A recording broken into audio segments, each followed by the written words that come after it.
Okay, so I was not expecting to see anything, and so I did a search then by name and address for this person. I did it both ways, found him by one of those as a convicted sex offender on the sex offender registry of the Texas Department of Public Safety.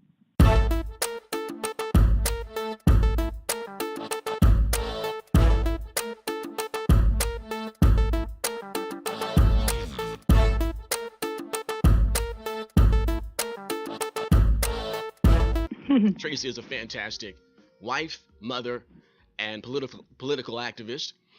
She is our Raging Elephants radio contributor for the neo-morality movement. That's what we call it, the neo-morality movement. The first person I heard actually use that terminology was Raging Elephants radio contributor Pastor Stephen Broden.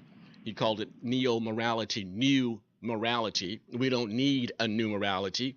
The old one is just fine, just good enough. Just like we don't need any neoconservatism. Conservatism is good enough. Doesn't really need any improvement to it.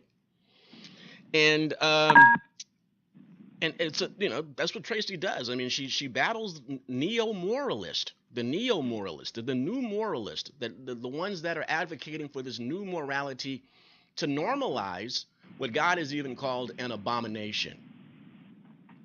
And she texted me on yesterday morning with a breaking story that was just shocking. Perhaps the manifestation of our greatest fears. I mean, I talked with a couple of people yesterday after I got off the air and broke the story thanks to Tracy and mass resistance investigative reporting. And they were just terrified. They couldn't believe it. That indeed the predictions of what potentially could happen if you allow something like Drag Queen Story Hour or Story Time, I don't know which one it is. I like Story Time better because DQST just kind of like, it's a better sounding acronym. Yeah, they've got a convicted pedophile, registered sex offender, as probably one of the initial founders of the program, at least one of the first performers of Drag Queen Storytime in the Houston Public Library, Montrose Branch. Tracy Shannon is on the Raging Elephants radio conversation line right now. Tracy, when you texted me yesterday I was floored. I almost spit up my coffee. Because you texted me this like at 7:30 in the morning. I'm having my first cup of coffee and I read this and I'm like, you have got to be kidding me. Tracy, what did you find? First of all, welcome back. Fantastic job. Always great to have you. Always very grateful when you agreed to come on. And I bet you just couldn't wait to get this information to me and to everybody else on the planet. Tracy. Yes, thanks for having me on again. And, I was shocked to find this out myself. Our team has been withholding the information for some time to gather records and confirm. And we were going to gather more records and confirm. But then we decided to go ahead, give this to the media, and let them do their investigative work, which they should have been doing all along, giving this program some scrutiny. So was I shocked? Yeah, I was shocked to find something like this. There's expectation, since the library does background checks, that they would have eliminated someone like this from being involved in their programs for children at the library. But that didn't happen. Maybe the same people who decided adult entertainers are suitable for children also think that sex offenders are suitable for children. So it was shocking, and it needs to be out there because there's not enough scrutiny coming to this program and to this community, because to even give it any scrutiny is to be homophobic or transphobic or something, when anybody, even in the anyone involved with children, we need to be careful. We need to be our eyes wide open and looking into it. And many months ago, Mass Resistance and other activists and concerned citizens started filing Freedom of Information Act requests with the library and the city, and those have all been denied. Ken Paxton just this week ordered them to be released. In those documents, we hope to get information regarding if a background check was done at all on these people, because that was something that was asked by several different people, myself included, and then some other activists I know who just happened to find out recently also inquired about the same things. So we'll see what is in those documents to come. I wonder if they even did their due diligence. It does not look like good decision making is happening at the library. It does not look like they're even following their own rules. And it's a shame that this mayor has just defended this program blindly and wholesale defended it without giving it any scrutiny whatsoever. And other council people. And other council members, all but about 3. We have Councilmember Kubosh, Councilmember Dave Martin, and Councilmember Mike Knox, who have been critical of this program, believing it's age inappropriate, not appropriate programming for a library at all, and the fact that it's unfair because there are no Christian-type programming for children allowed. So, we have those few people who fair-minded individuals at City Hall, but other than that, there's been no moral courage to stand up against this program. And the media that has shirked away from digging into this. And so when we were denied those Freedom of Information Act requests, we decided, well, we want to know more about these individuals.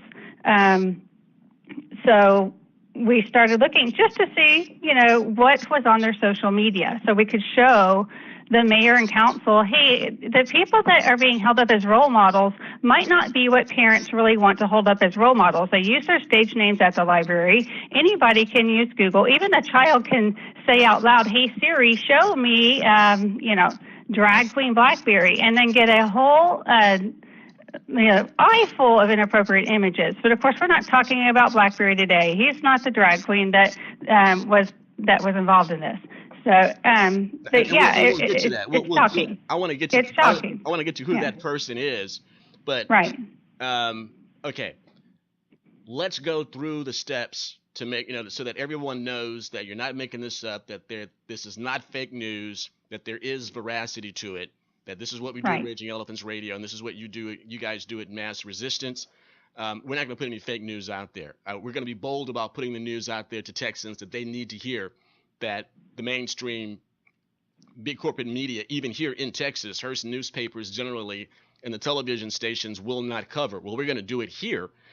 All right. Mm-hmm. So you previously revealed to us that it wasn't difficult to discover the types of lives these participants, these performers at Drag Queen Storytime,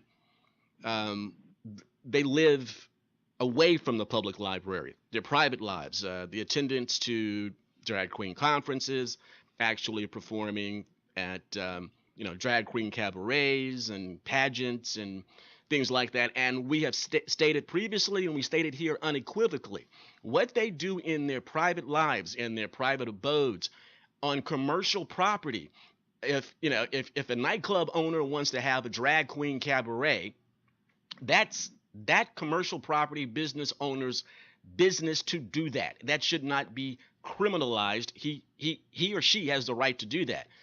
And we probably wouldn't be outside the nightclub picketing, because we probably have the confidence that the nightclub owner isn't going to allow a toddler, a 4 or 5 year older, in to witness the drag queen cabaret or the drag queen pageant, because that person's way of life, their liquor license, could be revoked for something like that. Sure, they got the drag queen cabaret, go right ahead. But I'm pretty sure we have confidence as a general public that the bouncer isn't going to let a 5-year-older into the club. I'm pretty sure. And what we have is a public facility, a library of all things. And remember, my mother, professional, one of the preeminent librarians in her career, I mean, pretty much developed the Beaumont Independent School District Library from the dust.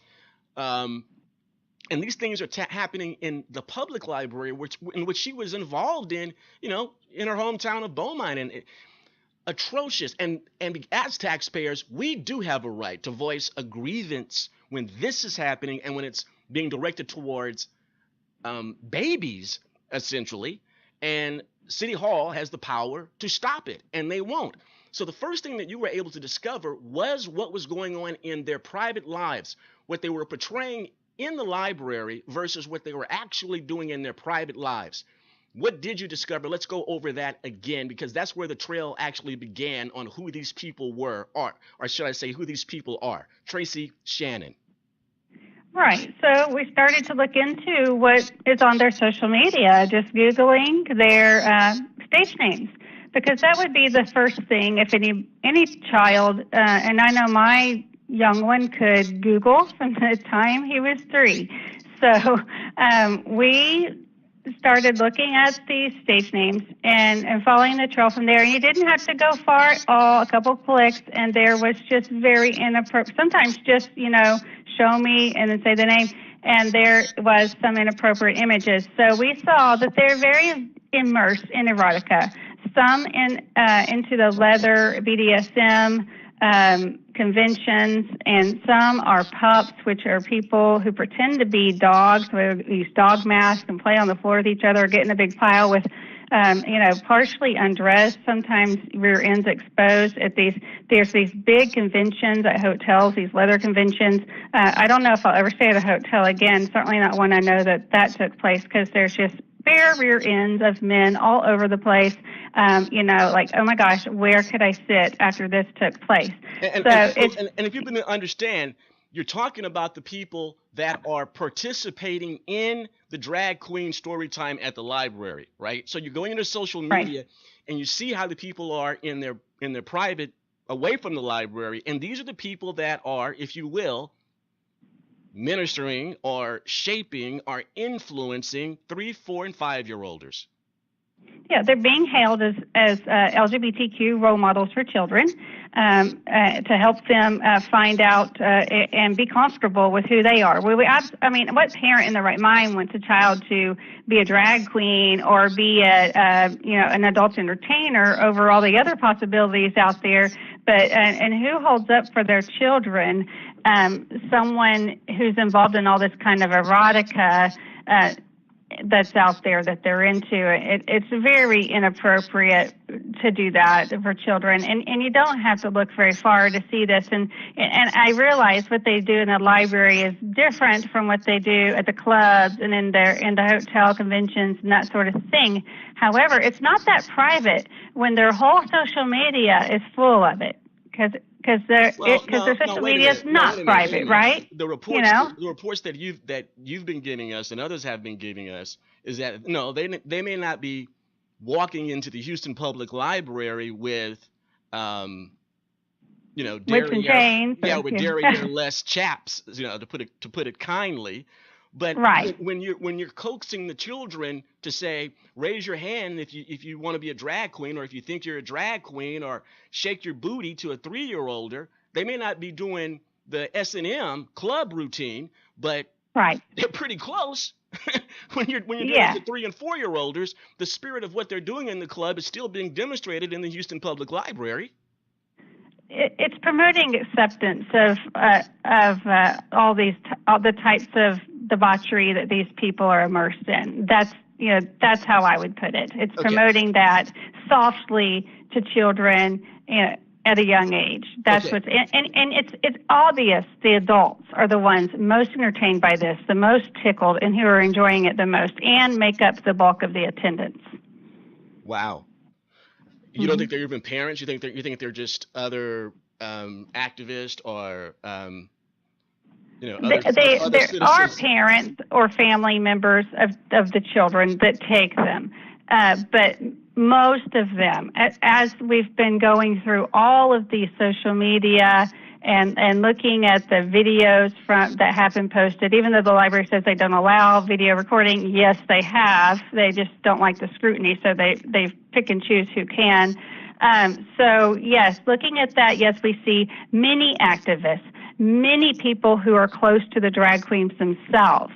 And so this is not a organically demanded program. This program was requested by the Space Cadets who host it, and they are an LGBTQ band. The mayor says this was requested by patrons of the library. No, it was requested by the Space Cadets, one of whom is the daughter of a longtime senior level employee at the library. And the library is being used to promote the business of the drag queens and of the queer band, the Space Cadets. That is what's happening. It was not organically done. And the people supporting all this has become a cause, a rally for the LGBTQ activists, the main ones that you see everywhere, and also for the DSA, Democratic Socialists of America, and your more radical Democrats who are really socialists out there. This is their rallying thing to gather around. This was not being organically requested or supported. It's really the activists and those close to the drag queen and that community. If they wanted to have an event, they should just have a private event and don't involve the taxpayer. Don't involve the library. And it's not enough for the mayor to move this over to Kindred Church, which is the LGBTQ affirming church there in Montrose, because the library is still going over there, and in fact incurring more expense by taking its mobile literacy bus over there. And so the library is still promoting it. That means it's still a public event because the library is putting it on. It is not a private event. So they cannot have any reasonable expectation of privacy over there, but they are limiting access to the media. They are picking and choosing who can record over there. So, sorry, I went down another rabbit hole there for a minute, but that's okay. But yeah. I need to take a break right here, Shannon, Tracy, because Tracy Shannon is our Raging Elephants radio contributor. Tracy, I want to take a break right here, but it's really important for us to get down to the nuts and bolts and drill down how you discovered the sex offender performing there. All right. So we understand that it began by you guys looking into their own personal backgrounds, which was easy to do, public domain, social media. And you found out who these individuals were and what they do on their free time or even their professional time. But you discovered a registered sex offender, a convicted pedophile as one of the performers. I don't know if there's more. I don't know if you're going to discover more. But what's important when we get back from break is for you to tell us how you discovered this individual person. We know it's not Blackberry. You already told us it's not Blackberry, one of the more prominent drag queen performers of the Houston Public Library, the Montrose branch. It's no happenstance that it's in the Montrose branch, which is the hub of the neo-morality community and activism here in Houston, in Harris County, and some would say the hub for Texas itself. So we're going to talk with Tracy when we get back how they discovered that this convicted pedophile was actually one of the initiators of the program, Drag Queen Storytime at the Houston Public Library. This is Raging Elephants Radio, the rebellious voice of Texas liberty. If you're not listening, you're not learning. You know you're not hearing this on any other media outlet. None. So let's jump in without wasting any more time in case it happens again. The steps. Step one, how did you find the convicted pedophile that is performing at the Houston Public Library? Right. So, looking at the social media as under the performer's name, which is Tantianta Marianina, he had tagged his mother and wishing a happy birthday. So that led me to looking at the mother's post, who had tagged. Wait! Stop again. Slow down. Mm-hmm. The name again, and if you can spell it. The name. Tatiana. The mother, Tantiana, Mala Niña, meaning bad girl in Spanish. That's the performer. Looking at that performer's social media. That's the stage name. That's the performer's stage name. That's the performer's stage name. And really, that's all we were really kind of looking at. And then we started finding, this is what the person's real name is. And so we started just unmasking every drag queen we could. And we've unmasked most of them. Just for our own, because the library would not reveal any records of anybody, for the public peace of mind or to know who these people are. So we decided we will do that. As we were going through, if we found that information, then, we captured it. So the performer had tagged his mother. Therefore, we knew who the mother was. So that gives a good lead right there into getting to, the real identity of the performer. So then the mother had also tagged the performer in some posts on her social media, but using a different name. So that led us to another social media profile of the performer under a different name. And we then found where photos where the mother had pictures of the performer and used his first name. So from that point, we then went into records, looking at public records of the mother. And when you do that, you'll see who are the relatives. And then his name showed up. The name that she was using, Albert, showed up as a relative. So Albert Garza being the legal name of the performer. And Albert Garza. Albert Garza. Yeah. Okay.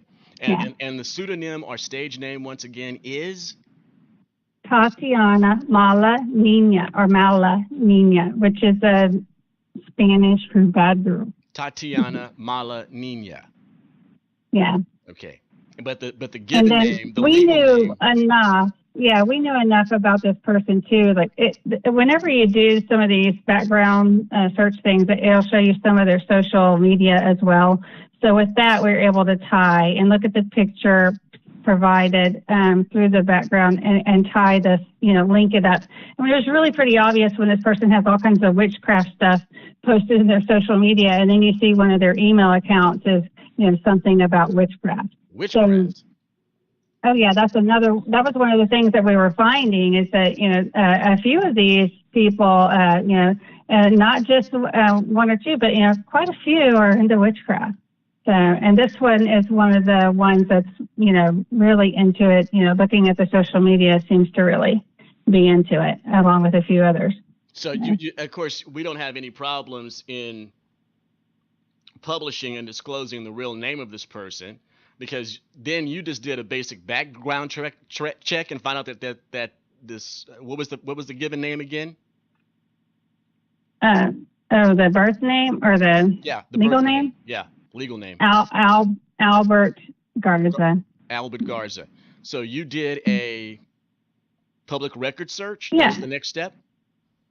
I didn't actually, and so for a few days I thought, wow, we need to go down to the courthouse and get this record because we had a record number to go look up. And then just on a whim, I decided, let me just check the sex offender database, because, gosh, these background check things, they can make mistakes. I was sure I had the right identity, but I wasn't too sure about the record. I mean, I've been through like 20-something identities here of these people who the library would not disclose who they were, and there's nothing, just of all the ones that we've unmasked that we know who they are, we're nothing except for this. Okay, so I was not expecting to see anything, and so I did a search then by name and address for this person. I did it both ways, found him by one of those as a convicted sex offender on the sex offender registry, the Texas Department of Public Safety. Okay, so you found his name, Texas Department of Public Safety's website, where you can track registered sex offenders, and you made sure that all the dots were connected. Proper spelling of name, proper address. You weren't able birth date, address, everything. Yeah, lives with the mother. Just cross-referencing. It's the right person. Then we compared the pictures for the boy pictures versus the now pictures that we have, and it's the same person. That's the true identity. Then in your text to me on yesterday morning, you said that Garza was one of the first, if not one of the founding performers for Drag Queen Storytime. He was one of the first performers. Right. The inaugural day of Drag Queen Story Hour, Tatiana Malanina was there, and as well as 2 other times in the course of the year. Okay, so Tatiana was there. Now, do you have any evidence that Tatiana was just invited to be a participant, or was actually one of the organizers? Is Tatiana or Garza the first name? No, this is someone. No. Just a performer, just invited to read. But everyone who's a volunteer, even if as I was told by the library, if I'm having a story time at the library, everyone who I have as a volunteer has to go through a background check. Okay.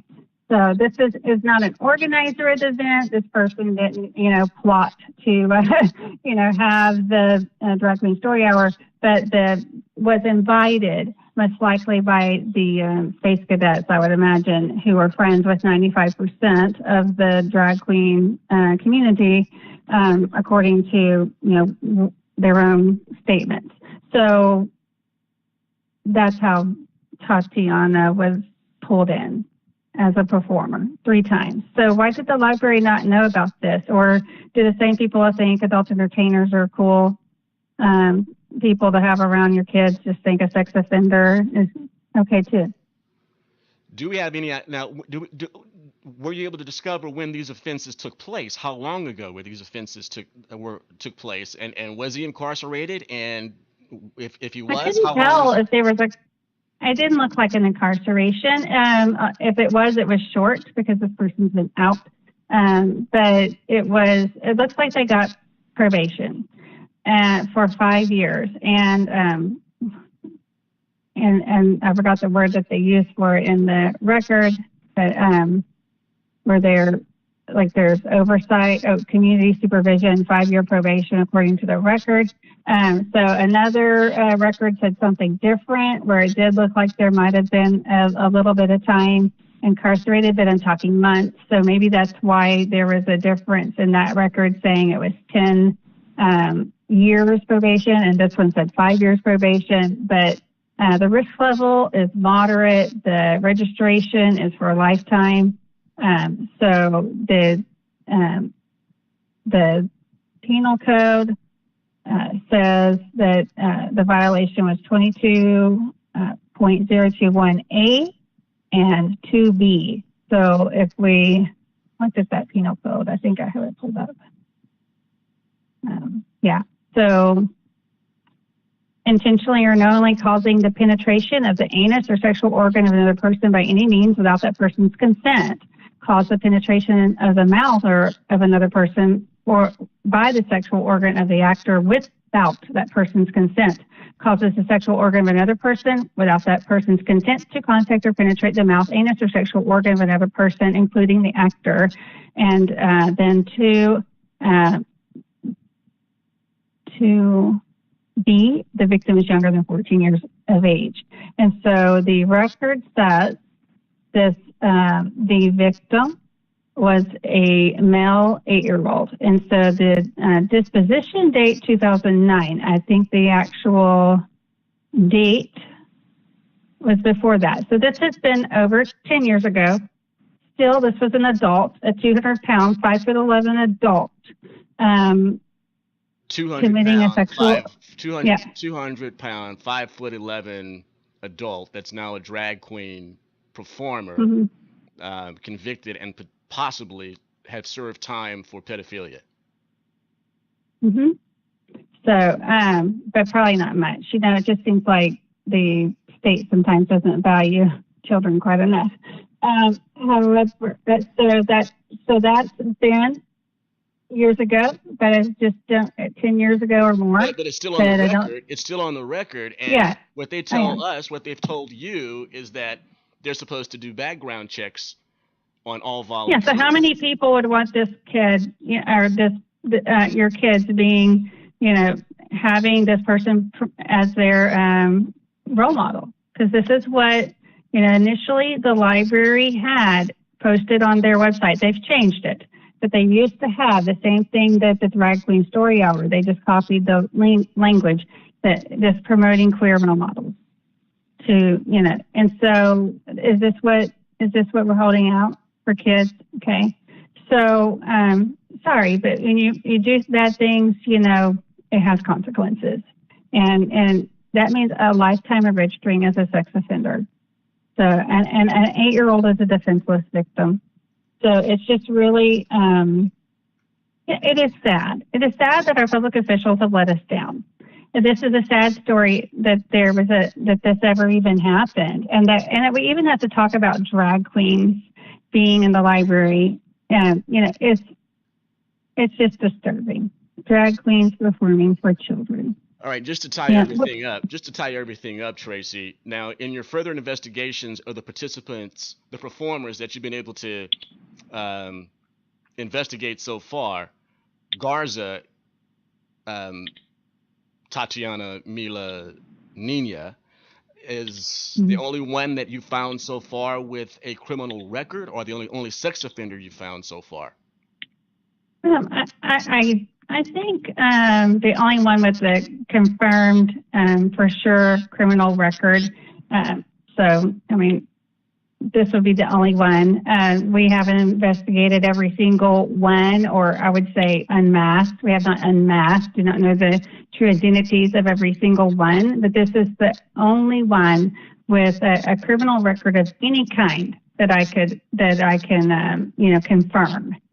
Okay, so I was not expecting to see this. I mean, these are really young. Most of these people are really young people, and so they haven't, they haven't gotten in trouble, for anything. And so, they have their live their erotica, but most of the time are not breaking the law. But from what I could see, so to be fair.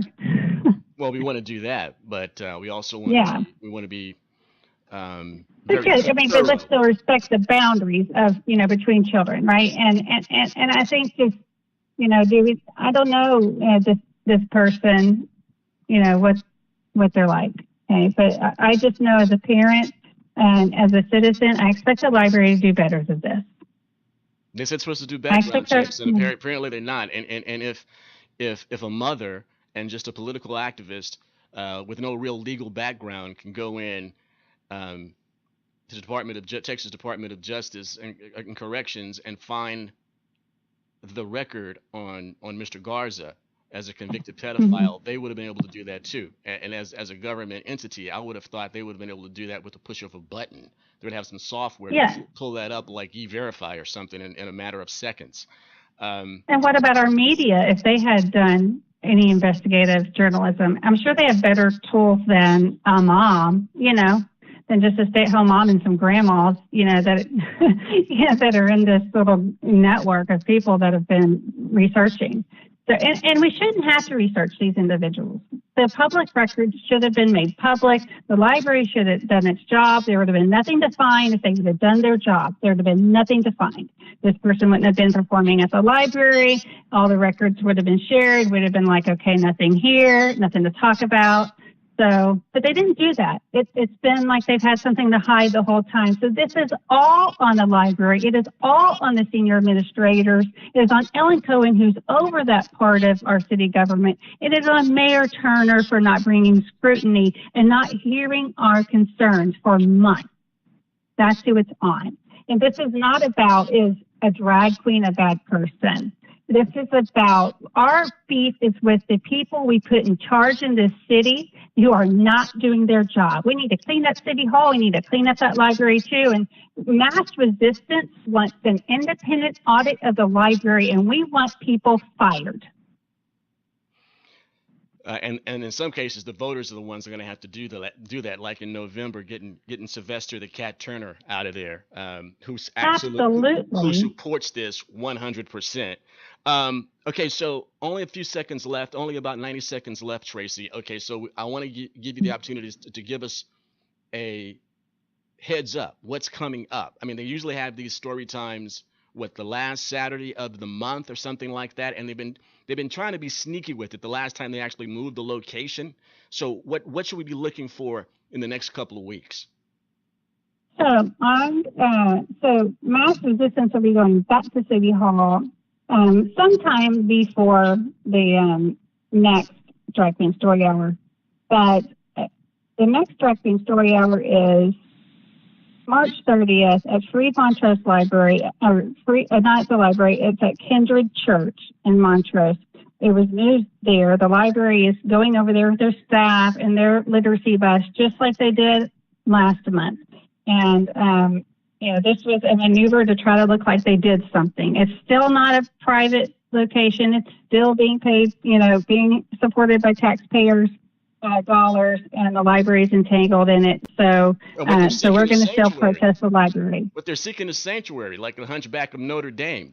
What they're doing, the movie, Hunchback of Notre Dame. What they're doing is they're taking something that's absolutely wicked, and they're hiding it in an apostate church. This kindred church is created to minister to the neo-moralist, the homosexual community. So they're taking it, and they're getting sanctuary from you, the protester and the political activist, by moving it drag queen story time into a church, a quote unquote church. Right.